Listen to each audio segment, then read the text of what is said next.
Hi, welcome to the CIDCI online Salon series. I'm Margie O'Driscoll, and on behalf of the CIDCI Board of Directors, I'd like to welcome you here today.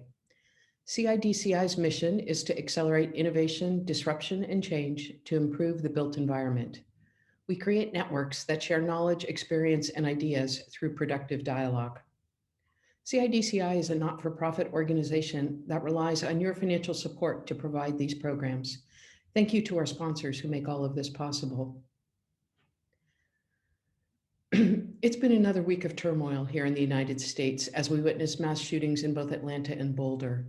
In the midst of a pandemic where lives are still being lost to COVID, this violence seems almost too much to bear. The US has simultaneously seen a disturbing surge in discrimination, violence, and hatred toward many. One report found that hate crimes against Asians increased over 150% just in the last year. We condemn this violence and urge our community of innovators to step forward and denounce these acts of violence and discrimination. From these most historic of times, there have been and will continue to be opportunities for change and innovation, not just in how we make things, but also how we work together. Our hope is that through this tumult, we can rise together to make a better built world, more equitable, efficient, sustainable, and beautiful. Now more than ever, get vaccinated, be kind, and be gentle with yourself and those around you. Okay, here's a bit of information about how today's session will work. We're recording the presentation and we'll place it on the CIDCI website as soon as possible. If you have questions or comments during the presentation, please use the chat box. Today's session will run for 60 minutes. Today's presentation is entitled Demystifying Building Decarbonization. California's Building Decarbonization Coalition recently laid out a plan for the state to cut building emissions by 20% and to adopt zero-emission building codes for residential and commercial buildings by 2027. What does this movement mean for the AEC industry in California, the United States, and the world? Our speaker today is one of my personal heroes, Panama Bartholomy. Panama is the director of the Building Decarbonization Coalition, a multi-sector forum creating solutions for our pollution-intensive building stock. Panama has a rich and varied CV. He spent time in the hurly-burly world of California state politics, working for elected leaders, and held senior positions at the California Energy Commission and the California Conservation Corps. He's worked on climate solutions in over 30 countries and also served on the Planning Commission for the city of Sacramento. I'm not sure he's ever slept, especially because he's the parent of young children. Panama, thank you so much for joining us. Thank you, Margie. Thank you for the opening you gave. Very impactful and very important, and I appreciate you bringing that into the forum. And thank you for having me. I'm honored to be one of your heroes because it seems like it's a mutual appreciation society. So thank you, and thank you to all for having me today to talk about this issue and its relationship to the work that you do.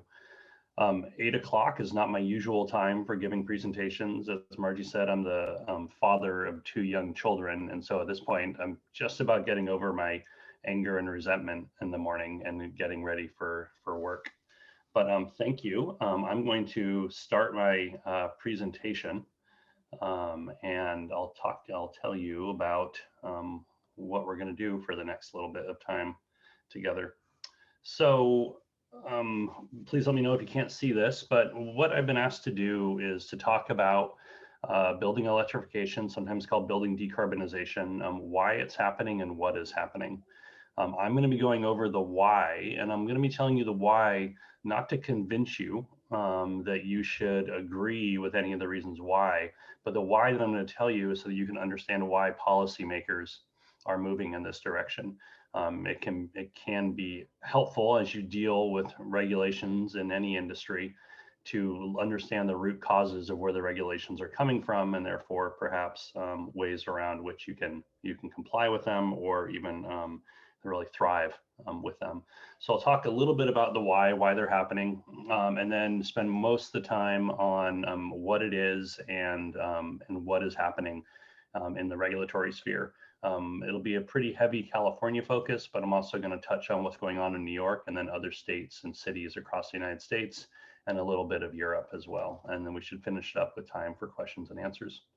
So hopefully that's the type of forum you're looking forward to today. We are a nonprofit, the Building Decarbonization Coalition. We're based out of Northern California, but we do work across the country and increasingly across the world on reducing emissions from the built environment with a real focus on getting natural gas out of buildings. Our membership is made up of utilities, manufacturers of heating equipment, the design and construction community like yourself, local governments and non-governmental organizations, all working on both policy and on market solutions. We don't do any lobbying, and we're about 90% supported by foundation work. So if you have a water heater in your house, chances are that the manufacturer of that water heater is a member of our coalition. If you have a heater in your house or a commercial building, chances are the manufacturer of that equipment is a member of our organization. And that's the good news. The good news is that the manufacturing community in North America, the ones that are making the natural gas equipment, are also making the solution that we're shooting for, the highly efficient all electric equipment as well. And so much of the market is ready to go. What we're looking for is leadership, leadership from state government and leadership from federal government to give us clarity on where we're going and the market development activities to be able to bring about the market that can support that vision. So I'm going to start, as promised, with the why this is happening. So increasingly, we're starting to have a better view about the impact of buildings and burning natural gas in buildings and its impact on air quality. And out here in California, we have some of the communities with the worst air quality in the United States in normal times, not even talking about times where we're blanketed by wildfire smoke. But increasingly, we're seeing that as we're making great progress on power plants and on vehicles, reducing smog causing pollution from those sources, we haven't done anything on buildings. And so the current state of air quality problems in California is that our buildings, burning gas in buildings, are producing about 6 to 7 times more smog causing pollution than all of our power plants across the state, and over twice as much as all of the cars driving all over the state of California. And this is because we've done great work improving the efficiency and breaking and cutting down those emissions through advanced technology that we have not been applying to heating sources in our buildings. If you break that down by air district and just look at buildings and light duty vehicles, this is a slide where each of the bubbles represent different air districts around the state.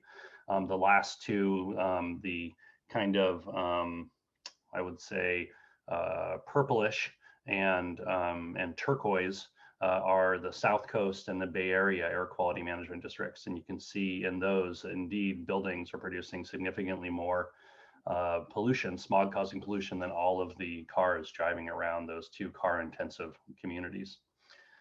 And in fact, we're seeing this around the country. This was a study, this is a New York Times article headline about a study that was released in 2019 about the biggest culprits of premature death from air pollution and where it was coming from. And what they found is that now, again, because of all the work that we've been doing on power plants, on industry and cars, that now the pollution from burning gas in buildings is now the largest source responsible for premature death from air pollution, and responsible for 1/4 of all premature deaths from air pollution are coming from the gas, the emissions from the gas that we're burning in buildings. And so increasingly, air quality regulators like California's Air Resources Board are starting to look at heating appliances in buildings as a place to start to seek reductions in pollution. That's all pollution that goes outside. That's all pollution that is emitted out of the tailpipes of our buildings into our atmosphere. But not all of that pollution from all appliances escape. There are some emissions that are kept inside homes. In particular, commercial kitchens don't have to worry about this because commercial kitchens, by and large, across the country, have really advanced ventilation systems, and so they take this pollution out. But what we're finding is that in homes, that many homes don't have ventilation systems over stoves, or quite often, we don't use the ventilation systems that we do have over stoves for cooking. Now more and more we entertain in our kitchens, and there's really all those vents are usually good for is ruining a good conversation. Unfortunately, what we're finding is that when you are burning gas, you're releasing some dangerous toxins. Nitrogen oxides are the main one. It's one of the major pollutants that the Federal Environmental Protection Agency for years has tried to reduce. Carbon monoxide, I think we're all aware of the dangers of carbon monoxide. That's why we were required to put carbon monoxide sensors in all of our homes. And then formaldehyde, one of the leading causes of childhood leukemia. All three of these pollutants are released from the burning of natural gas. And what you see on the screen is some data and findings from the Lawrence Berkeley National Labs. They did a study looking at 60,000 homes in Southern California in 2014, and they looked at the types of pollution that were coming from burning gas in stoves for cooking.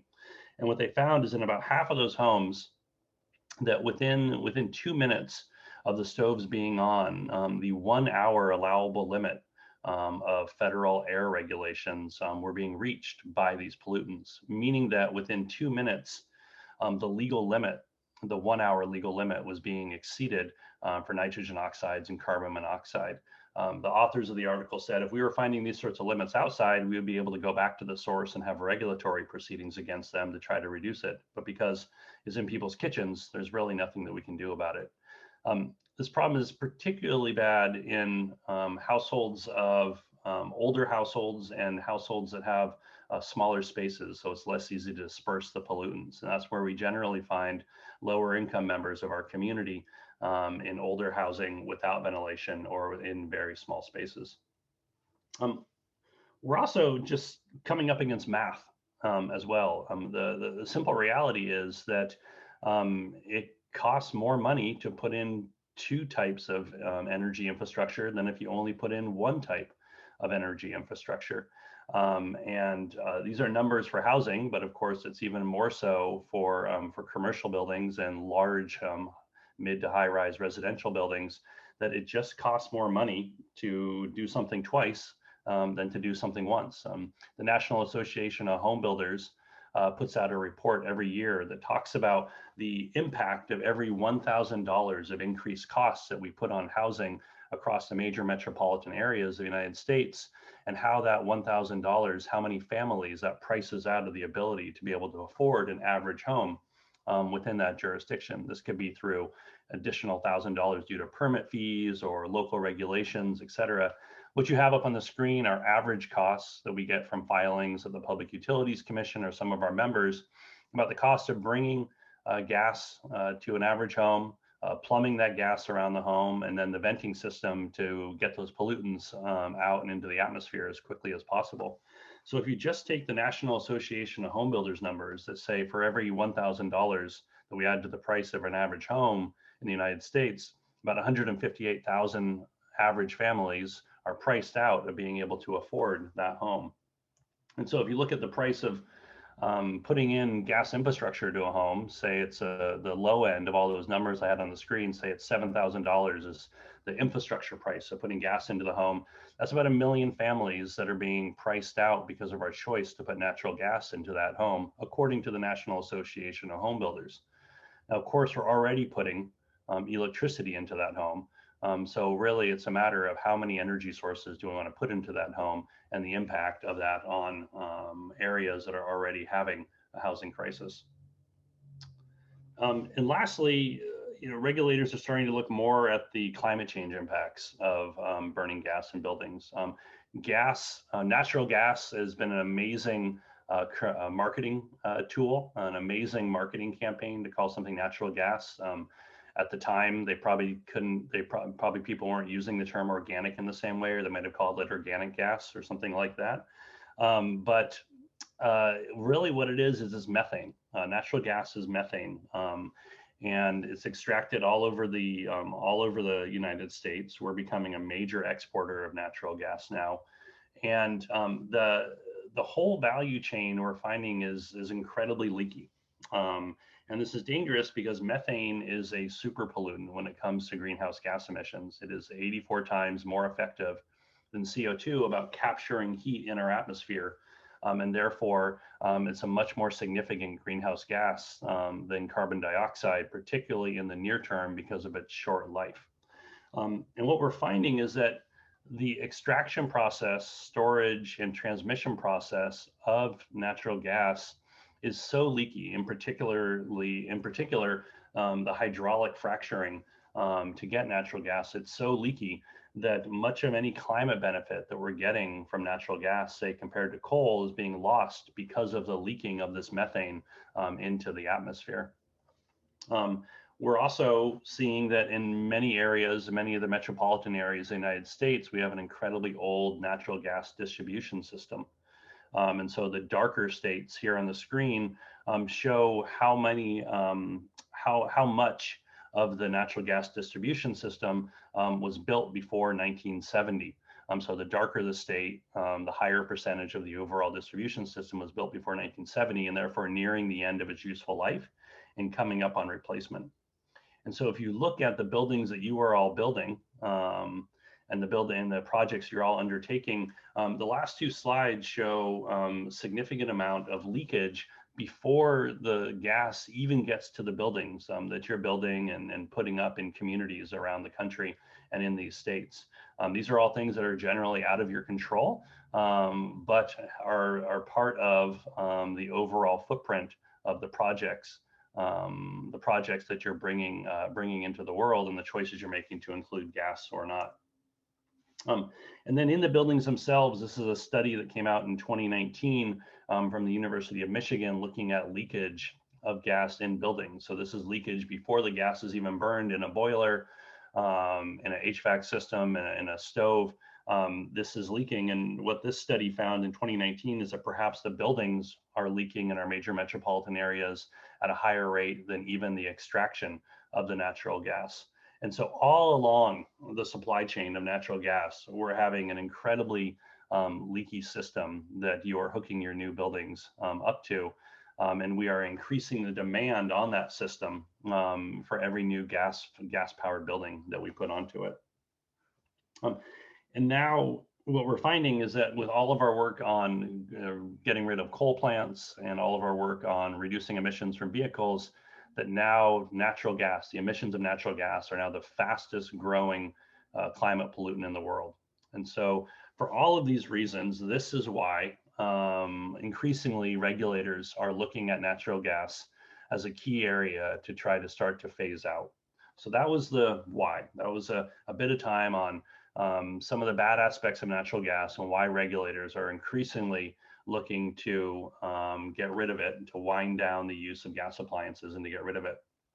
And so just a few minutes on the alternative. The alternative is using the increasingly available renewable electricity to heat our homes and commercial buildings instead. What you see here is a map of all of the states that have adopted a renewable energy standard, meaning that they're getting an increasing amount of electricity from renewable resources such as solar, wind, geothermal, etc. And so these states, and the darker the state, the higher level of commitment, such as California, which is committed to 100% by 2045. Washington, the same, and the lighter blue are lower commitments, but still starting the process of moving more and more renewable electricity onto their grid. So we take that renewable electricity being produced either on the grid or directly on the building and combine it with super highly efficient technologies such as heat pumps and electric kitchens. And we have the alternative to natural gas. I'm sure many of you are already installing some of this equipment in your buildings and in your projects. And so I apologize for some of this background, but just in case you're not incredibly familiar with heat pumps, heat pump technology operates in much the same way as your refrigerator does. It uses a condenser with a refrigerant, and it transfers heat from one location to another. In the case of your refrigerator, it's transferring heat from outside of your refrigerator into your kitchen. So if you put your hand on the back of your refrigerator where the coils are, or the top, or wherever the coils are in your refrigerator, you'll feel the heat that's being pulled out of the inside of your refrigerator and put into your kitchen or wherever you keep your refrigerator. That same technology, that same concept can be used to heat water into heat space. And so a heat pump water heater, even down to incredibly low, below freezing temperature, it can still extract heat from the outdoors, from outside of the tank of water, and bring it in and heat water for a heat pump water heater. This can be done in a unitary system like in your homes, or it can be done in a central system across probably what many of the buildings that the participants of today's forum build. And then the same technology can be used for buildings. It's basically an air conditioner that can run in both directions, an air conditioner that can run in reverse, so that it can actually heat a building as well as cool a building. More and more people are thinking of our traditional air conditioning systems as kind of old Soviet era technology, and heat pumps are really modern, high-tech technology that are able to do all the work of a air conditioner and a furnace, except in one unit. Heavily used in both commercial and residential settings. These are incredibly efficient technologies. The beauty is with a heat pump is because you're not actually using much energy to produce the heat, you're just using energy to move heat from one place to another. That makes it incredibly efficient. And so when you compare it, you look at 1 therm of input into a gas boiler, you get about 0.8 therms of output of heat. Whereas at the bottom of the screen, you see a heat pump, and for 1 kilowatt hour of input, you're getting 3 to 4.5 kilowatt hours of heating out of it, because it's not producing heat, but it's actually pulling heat from one area and putting it into another. And this is why sometimes when you hear people talk about heat pumps, you hear them talking about how heat pumps are 300 to 400% efficient. It's because of this conversion factor of only using the electricity for the movement of heat, both running the condenser and then potentially running a fan. And so when you combine the incredibly efficient heat pump technology with renewable energies, you have really the future of heating in our buildings. And the Rocky Mountain Institute did a study of what is the greenhouse gas impact of switching your heating, your space heating, and your water heating from gas over to heat pumps. And they looked at the average grid mix across the United States. So like in West Virginia, which is about 95% coal, or in Wyoming, which is a much dirtier grid than say New York or Maine. And what this chart shows is that in every state in the United States, there's a greenhouse gas benefit of switching your space heating and water heating over to heat pumps rather than running them off of natural gas, even those states with the dirtiest grids in our country. The darker blue, the higher benefit. So the Northeast, the Northwest, the Desert Southwest, you get about a 50% reduction in greenhouse gas emissions from switching water heating and space heating over to heat pumps from natural gas. But even in West Virginia, there's about a 25% benefit of switching your space and water heating from natural gas over to a water heater. So this is the incredible efficiency of these technologies that make them a benefit for not only greenhouse gas emissions, but a complete elimination of nitrogen dioxides from your heating. Now, the thing that always comes up, and this came up particularly when we did work with home builders across California. We interviewed a ton of home builders for a home builder needs assessment back in 2019, and cooking came up as the #1 issue. Some of the quotes from that survey were, people don't care how their house is heated or how they get the hot water as long as it's there, but people love their gas stoves. And we have been demonizing electric cooking for over 4 decades in the United States and in California. We do not know how to sell electric cooking. And so really, we're going to need to be undertaking a significant campaign here on magnetic induction cooking. Really, the Teslas of your kitchen is what we're going to need to be looking at right here. And how magnetic induction cooking works, It's not like your traditional old coil cooking that you may think of when you think of electric cooking. That's electric resistance cooking, and so you're heating up that electric resistance coil, and then that coil is then actually heating the pan itself and getting incredibly hot. What magnetic induction cooking does is it uses electromagnetic fields to excite the molecules within the pan itself, and then it heats the food directly over the areas where it's being excited. This is incredibly efficient. This is about 90% efficient process of the transfer of energy into the appliance, up into the food that you're cooking. Your best-in-class gas stove is about 30% efficient, and this is why you have hot kitchens when you cook with gas stoves, is because 70% of the energy that's being supplied to the pan that you're cooking with is escaping out into the atmosphere of the kitchen. So these are incredibly efficient technologies. But it's not only that, it's actually a better cooking experience. And stay with me here. The Sacramento Municipal Utility District did a study with the Food Service Technology Center in San Ramon, looking at the two most important aspects of cooking for chefs. That's power and control. Chefs want to be able to quickly heat something up, and then they want to have ultimate control of the food that they're cooking.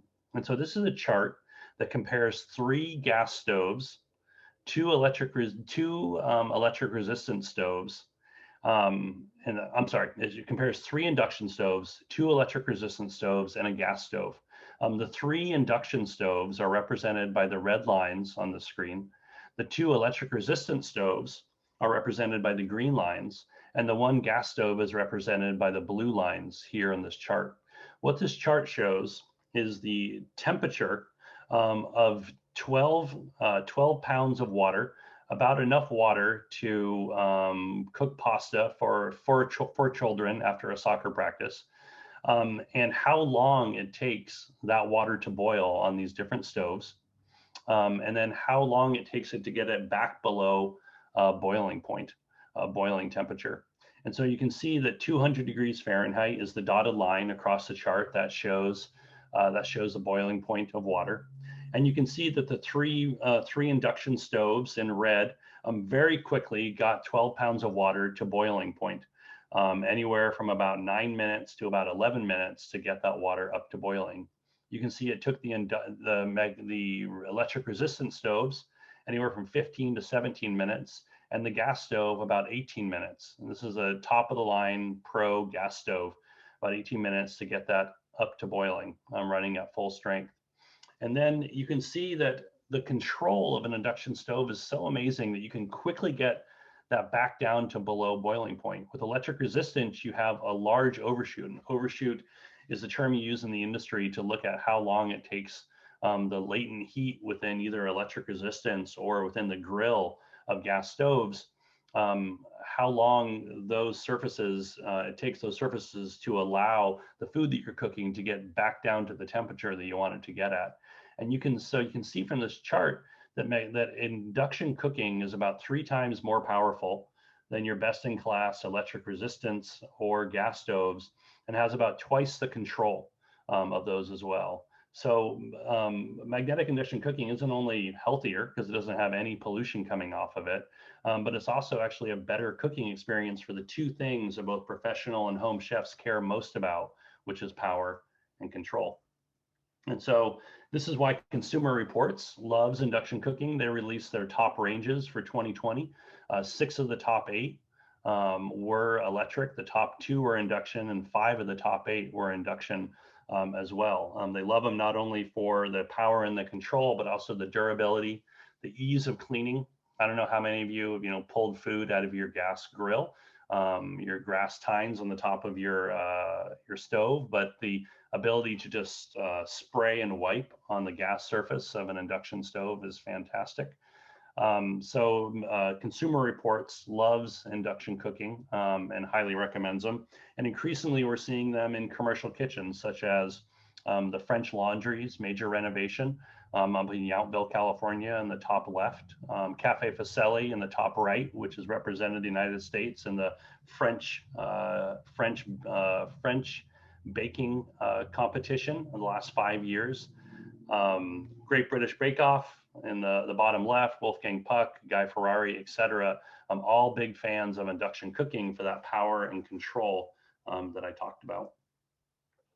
And so I'll sum up the why, just looking at a report for the University of California that was done by the engineering firm Point Energy.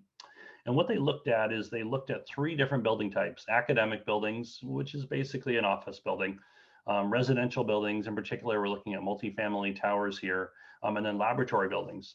And they looked at the net present costs, $1 per square foot, of building and operating these types of buildings with either gas and electric, or building them all electric. And so you see here the cost of the capital cost of building the building in blue, and the cost of operating the building for the energy consumption in yellow right here. And so you can see across the chart, the building all electric was either the same cost or slightly cheaper to build and operate than a gas and electric building. So you eliminate all the bad aspects I talked about at the beginning. You bring in all the good aspects I talked about in the middle of this talk, and you can do that in general. Every building is different, of course, but in general, at the same cost or cheaper, according to Point Energy, which is one of the top design firms in California, in the United States, working with large clients like Google, Apple, and others, and the University of California. So just in summary, all electric buildings, again, I won't say every time because every building project's different, but in general, we're finding they can be cheaper, healthier, more climate friendly, and safer. And so this is why policymakers are increasingly requiring them within their jurisdictions. In July 9th of 2019, the city of Berkeley became the first city in the United States to ban all natural gas and new construction within their jurisdiction. Pacific Gas and Electric, the 4th largest distributor of natural gas in the country, and supplies natural gas for Central and Northern California. They were the 4th entity to testify at that hearing. And PG&E Darren here, got up and said that PG&E supports Berkeley and any other city that wants to help us stop the expansion of our natural gas network. We feel that our ratepayers will not be able to afford to maintain the system into the future. And we know that its expansion doesn't fit into where the state's going on its climate change policies. And now at jurisdictions up and down California, PG&E has been at these city council meetings, imploring them to please help them not expand their natural gas system any farther. We now have 42 local governments that have adopted similar bans up and down California, and another 60 on the way are currently working on similar programs. In the Bay Area, where Margie and I are located, basically what you're seeing for San Francisco, San Jose, Oakland, most of Silicon Valley is that most of these building codes are whole building, meaning it's not just individual appliances, but they're saying whole buildings have to be all electric. And many of them cover all of the building types. So San Francisco, Oakland, San Jose are just saying all new buildings, period. You did see a number of exceptions, in particular in the Silicon Valley communities for things like restaurants or life sciences, giving them an exemption from this requirement. We keep a running list at the website you see at the bottom of the screen. As Margie said, this PowerPoint will be available afterwards. We keep a running list of all of the different policies that have been adopted and exactly what type of building that it covers, what types of appliance that it covers, et cetera. And so you can see on this website all the different policies that are being adopted. And then it's being adopted at the state level. I'll focus on California and New York here, but in 2018, the California Energy Commission, the state policy agency, made it very clear that building electrification was the way that we are going to be decarbonizing our building stock. And then in 2019, the California Public Utilities Commission, the regulator for our gas utilities in California, opened a new proceeding focused on shifting the state off of natural gas. And what you see on the screen is an op-ed from Commissioner Leanne Randolph, who at the time was the commissioner that opened this proceeding. And in this op-ed that she wrote, she said, "This is the proceeding where we will be planning California's phasing out of natural gas within its economy." So make no mistake, California is going down this path. And it's a matter of, in the construction industry, are you at the front end of this transition, or are you at the back end of this transition and bearing some of the cost and the impacts of that? The first place you're going to start to see this at the state level is the state's energy code, the energy efficiency code for buildings. This is updated every 3 years. We're coming to the tail end of the process to adopt the next code, and I'm just going to give some brief updates to what we think are going to be in there. This is a code that will go into effect on January 1st, 2023, but it's called the 2022 code, but it'll be adopted in 2021. So don't ask me, but just know that this is the code that'll go into effect on January 1st of 2023, and it's going to be adopted in around August of this year.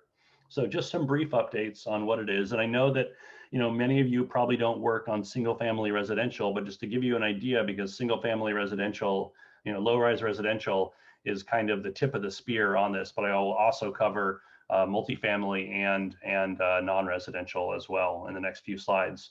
So what we're going to be seeing is that it's looking like the new code update is going to be the first building code in the country to require heat pumps in it. It's going to be the first code in the country to recognize the polluting aspects of cooking with gas and requiring a higher ventilation standard if you build units with gas versus electric cooking. And it's going to be the first code in the country to require pre-wiring for all electric appliances, so that even if you don't build a building with heat pumps and induction cooking, you're going to have to pre-wire for those technologies and preserve space for a heat pump water heater to make sure that in the future, when you retrofit for it, you have the wiring already ready. They're also going to be putting in, if you probably don't want to get too deep into energy modeling, but they're going to be putting in additional incentives on top of that into the code. So they're not going to require heat pumps for both space heating and water heating. They're going to require one heat pump for that building, whatever is the highest traditional gas user for that climate zone. So in San Diego, there's not a lot of heating, not a lot of space heating done. Most of the gas use is water heating. So the Energy Commission is proposing that the water heaters should be heat pumps in San Diego. Up in, say, the North Coast, it's going to be space heating that's the higher gas users. So they're proposing that space heaters are going to be should be the heat pump in that case, and then it's up to the builder whether or not they have the other technologies be all electric. So what we're doing here is we're not moving to an all electric code in 2023. What we're moving to, though, is a heavily electric favored code in 2023. I'll get to the other building types. For multifamily, they're going to be proposing that any single zone space heating technology must be all electric. So when you think of a PTAC, or you're building a hotel and you have those individual PTAC units in the walls for each individual, or the wall units for each individual hotel room, those will now be required to be all electric, preferably heat pump. They're going to allow but not require central heat pump water heating systems, and they're going to also be requiring the pre-wiring, so the electric readiness for everything except for water heating for multifamily buildings. And they'll have those same higher ventilation standards for any buildings that are building kitchens with stoves. If you build with the gas stove, you'll have to put in a much higher powered ventilation system than if you build with electric. And then non-residential, they're not touching as much non-residential, but they're going to be having the same requirements around single zone space heating systems, except for restaurants, hotels, and medical facilities. They'll be requiring heat pump water heaters in small schools. And then for the first time ever in a code, they're going to be requiring solar panels and battery storage for non-residential mid and high-rise buildings in California that are built after January 1st, 2023. So over the next few months, they're going to be finalizing this and adopting it probably in August. And what you see here is a clear trend towards all electric. And in non-residential, a clear trend to starting to requiring the inclusion of solar and storage. I'll just briefly touch on New York and a few other areas and then we'll finish up. So this is a big chart, and so I circled some things just to let you know, but there's a lot going on here. But know that there's 3 columns here of different policies. This is a single family column, multifamily, and then commercial. This first line I circled, a few of these are when New York is planning on having an all-electric code for these different building types. So you can see that for single family, they're looking at 2025 for an all-electric code, and for multifamily and commercial by 2030 to be all-electric. And then key here is when they start to phase out gas technologies. And so these 2 lines right here are for when they're going to start prohibiting the sale of hot water heating systems. And then the last line right here, when they're going to start prohibiting the sale of gas space heating systems. And so starting in 2025, they're no longer going to allow the sale of single family gas water heaters. And by 2035, they'll basically outlaw the sale of all gas appliances in New York State for new construction or existing buildings. And so this is publicly what New York has said they're going to be moving towards. Quite often, of course, when you put out plans like this in 2021, you see them implemented much quicker as the market really sees where the regulations are going and starts to adapt. So just some highlights. New York City has already announced that they're going to be adopting some of the gas bans, similar to what California cities have been adopting. New Jersey has set a strong goal to cut natural gas use by 80% by 2050. Maine has put in the most significant investments to heat pump technology incentives that basically pay for nearly all the cost of the heat pumps. Communities in Massachusetts have started to activate to try, in spite of state law, to adopt similar bans on gas as the California city bans. Seattle earlier this year banned natural gas in all new buildings except for single family buildings. And then Governor Cuomo, this was before his recent political troubles, had announced significant investment, about $500 million of $2 million of energy efficiency money going towards heat pump technology only. And we're not alone. We're seeing it in some of the advanced economies of Europe as well, are starting to move towards phasing gas out of certain technologies such as space heating, or phasing it out completely within their economies. And so I'll just finish here. And this is really what we're seeing is the beginning of the downward spiral of the gas system. More and more, we're seeing climate policies that are going to be leading towards a drop in gas demand. The way the gas infrastructure is developed is it's financed. The utilities are able to attract financing. They put the infrastructure in the ground, and then we as ratepayers all pay for it. So there's fixed costs being allocated to all of us as ratepayers.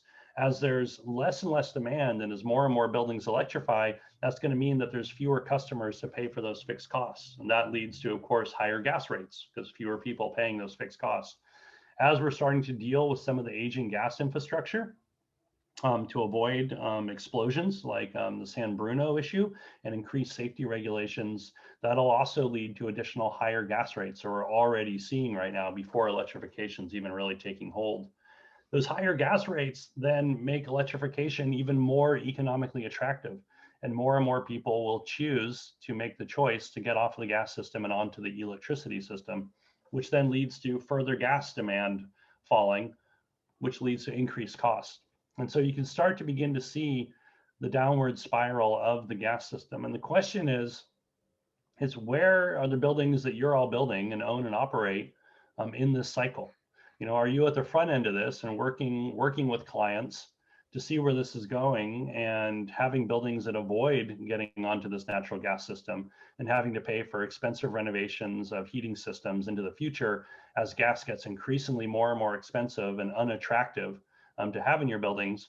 Or are you on the back end of it and having to deal with the pain of this transition at the end of it, with high prices and unattractive heating systems and expensive retrofits? And so I think that's the choice really for the design and construction community right now, is really looking at where the states are going and deciding how your portfolio fits into it and how you want to manage in reaction to these regulations and why they're happening. So we seek to help the design and construction community along this path. We let you know about the latest that are happening in regulations. We hook you up with the engineers and the folks in the industry that are really leading on this. We put out reports. We push the governments to make regulations that actually work and incentives that can help move the market along.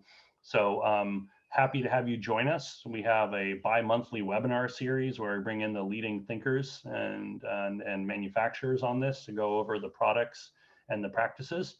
But I also want to thank you for, one, having me, and two, for having a forum of leading thinkers within the space that can get together and talk about the issues of our time. So thanks for having me, and I'm happy to answer any questions now or offline. Feel free to contact me, and I'm happy to have some conversations. So thank you.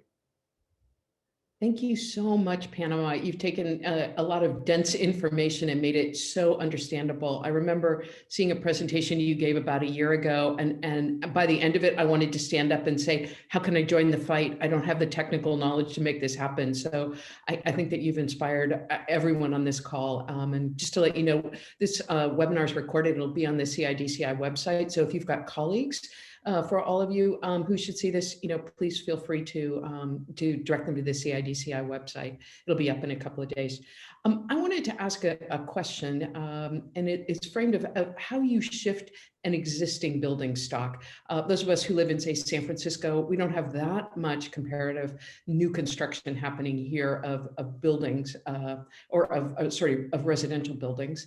And there was an enormous push to encourage individual homeowners to move to solar panels by providing incentives. Do you foresee that say the California legislature or communities are going to step forward and create incentives for people? Because that's obviously a major way to sell this idea to building owners who ultimately make the decision. Yeah, Margie, you really hit on the key issue here.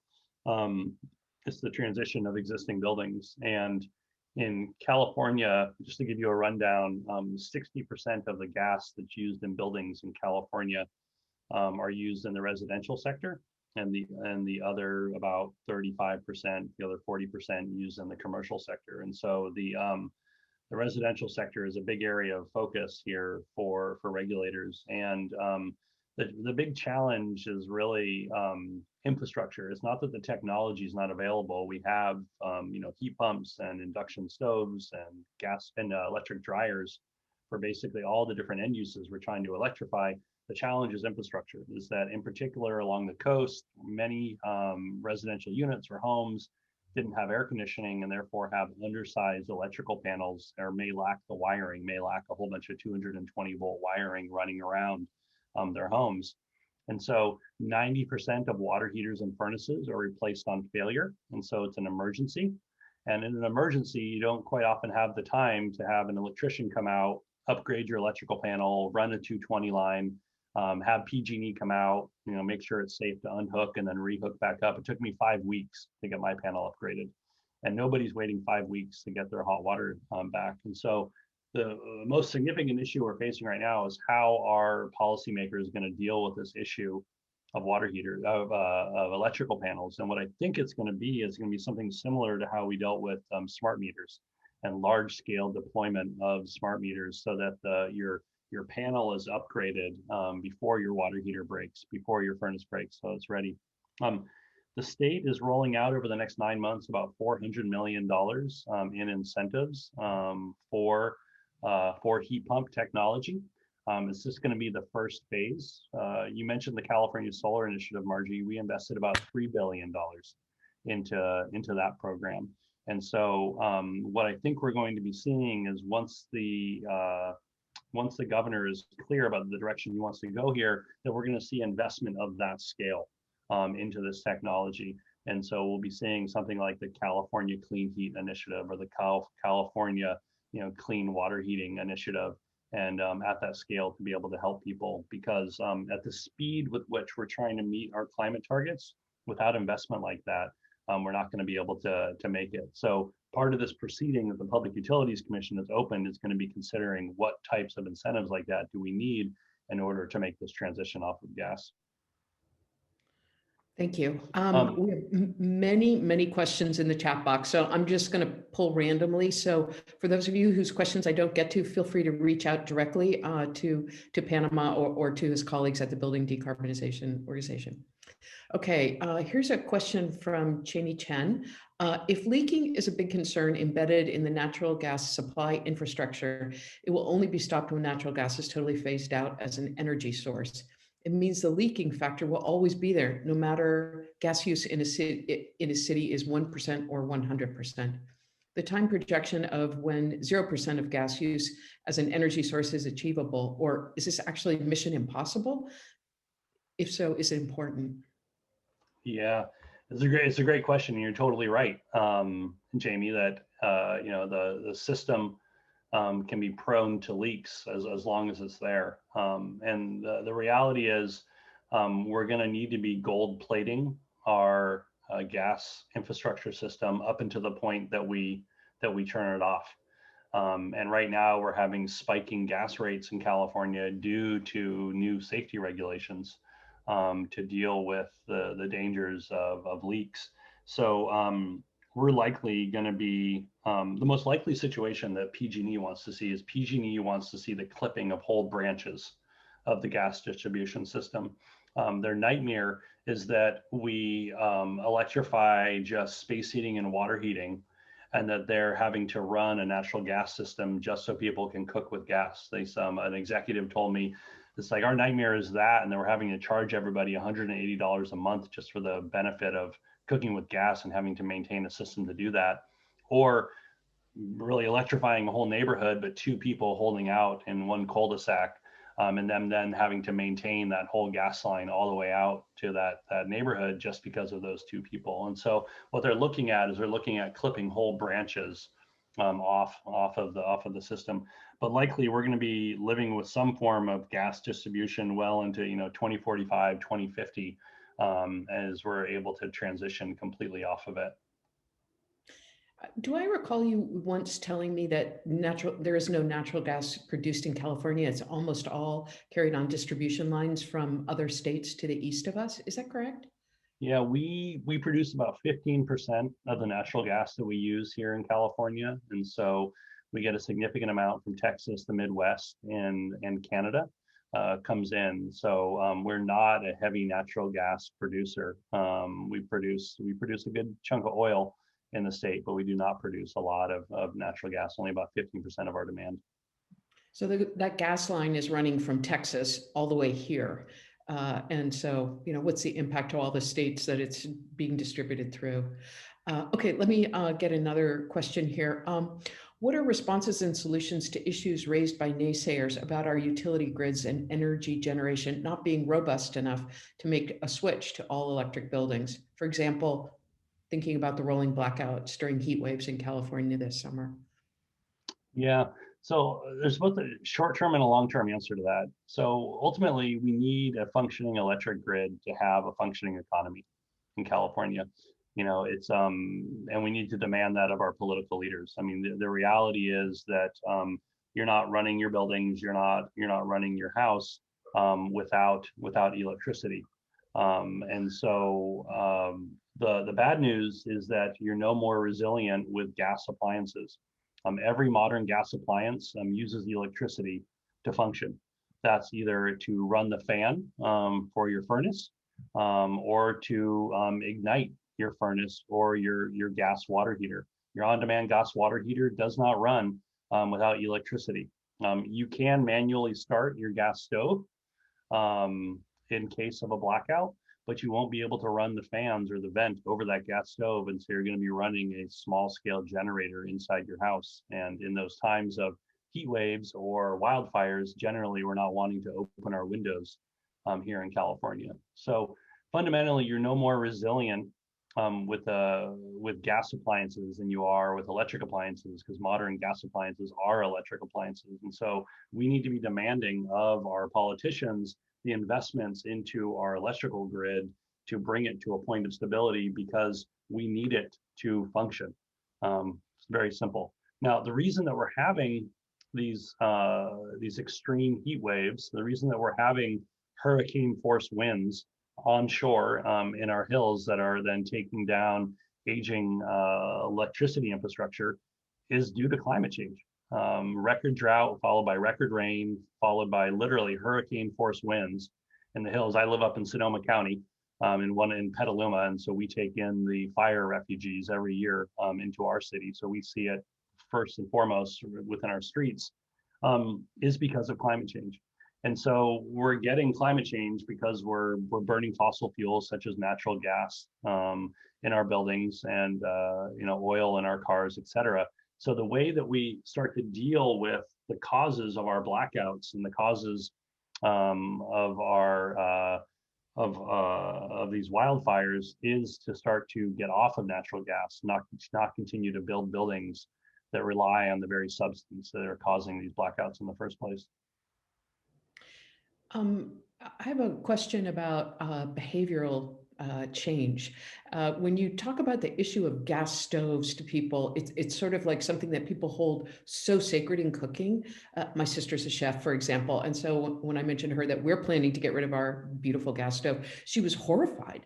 And can you talk a little bit about the way you're approaching this sort of ideas of behavioral change for people? Because to me, that market is really important. For some reason, we all hold this idea that gas stoves are just so sacred in the way we make food, and that's so fundamental to people. And the last year has proved that so deeply. So just wonder if you could talk about how you're thinking about your Switches On campaign, et cetera.